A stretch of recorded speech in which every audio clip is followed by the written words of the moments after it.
আসসালামু আলাইকুম, welcome back to my new video. আজ তৈরি করে দেখাবো খুবই মজাদার একটি মিক্স সালাদের রেসিপি। তৈরি করা অনেক বেশি সহজ, খেতেও অনেক বেশি মজাদার আর অনেক বেশি স্বাস্থ্যকর। একদম অল্প কিছু উপকরণে এই সালাদটি তৈরি হয়ে যাবে কোনো রকম ঝামেলা ছাড়া। তো চলুন এই মজাদার সালাদের রেসিপিটি দেখে নেওয়া যাক।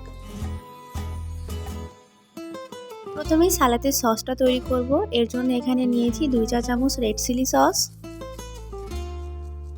হাফ চা চামচ দিব গোলমরিচের গুঁড়া, হাফ চা চামচ বিট লবণ, স্বাদ মতো একটু লবণ, 1 চা চামচ চিনি, আর এখানে একটা গোটা লেবুর রস আমি দিয়ে দিয়েছি, 1 টেবিল চামচ মতো হবে। ভালো মতো করে লেবুর রসটা চিপে বের করে নিতে হবে। আস্ত একটা লেবু থেকে আমার 1 টেবিল চামচ মতো রস হয়েছে, পুরোটা এর মধ্যে দিয়ে দিয়েছি। এখন খুব ভালো করে সসটা মিশিয়ে নিতে হবে। অল্প কিছু উপকরণে এই সসটা খেতে অনেক বেশি মজা লাগে। আপনারা যারা ডায়েটের জন্য এটা খাবেন তারা চাইলে চিনিটা বাদ দিতে পারেন। এখন একটা বলে নিব শশা কুচি। শশাটাকে বেশি পাতলা পাতলা করে কাটিনি, 4 ভাগ করে কুচি করে নিয়েছি। সাথে দিয়েছি 1 কাপ টমেটো, এখানে 2টা টমেটো আছে। দিয়েছি হাফ ক্যাপসিকাম, 2 টেবিল চামচ মতো আছে। দিব 1 চা চামচ কাঁচামরিচ কুচি। মিডিয়াম সাইজের একটা পেঁয়াজ হয়েছে 1 টেবিল চামচ। এখন এর মধ্যে দিব ধনিয়া পাতা কুচি আর দিব সামান্য একটু পুদিনা পাতা।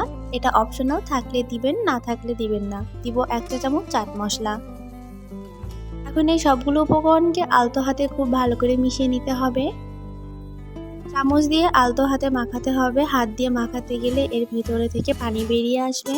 মাখানো হয়ে গেলে এই পর্যায়ে তৈরি করে রাখা সসটা দিয়ে দিতে হবে। আর দিয়ে দিব এখানে 3টা সেদ্ধ ডিম আমি কুচি করে কেটে নিয়েছি সেটা। এখন আবারও আলতো হাতে এই সালাদটা খুব ভালো করে মিশিয়ে নিব। মিশিয়ে নিলে আমাদের সালাদটা তৈরি করা হয়ে যাবে। সালাদটা তৈরি করা যেমন সহজ, খেতেও মাশাআল্লাহ অনেক বেশি মজাদার। যারা কিনা ডায়েট করতে চান তাদের জন্য এরা একটা বেস্ট রেসিপি। সালাদটা তৈরি করা হয়ে গেছে। এখন আমি আরেকটা বলে এটাকে ট্রান্সফার করে নিচ্ছি। এখন এর উপরে দিব কিছু চীনাবাদাম। আপনারা আপনাদের পছন্দ মতো যে কোনো বাদাম এখানে ব্যবহার করতে পারেন। সালাদ মেশানোর সময় বাদামটা দেওয়া যাবে না, এতে করে বাদামটা নরম হয়ে যাবে, খেতে ভালো লাগবে না। ওপরে ছড়িয়ে দেওয়ার কারণে সালাদটা খাওয়ার সময় মুখের মধ্যে একটা ক্রাঞ্চি ভাব আসবে, খেতেও অনেক বেশি মজা লাগবে। রমজানের ইফতারির পাশাপাশি এই সালাদটি রাখতে পারেন, খেতেও মাশাআল্লাহ অনেক বেশি মজাদার আর স্বাস্থ্যকর। আশা করি আমার আজকের রেসিপিটা আপনাদের কাছে ভালো লেগেছে। দেখা হবে নতুন আরেকটি ভিডিওতে। আল্লাহ হাফেজ।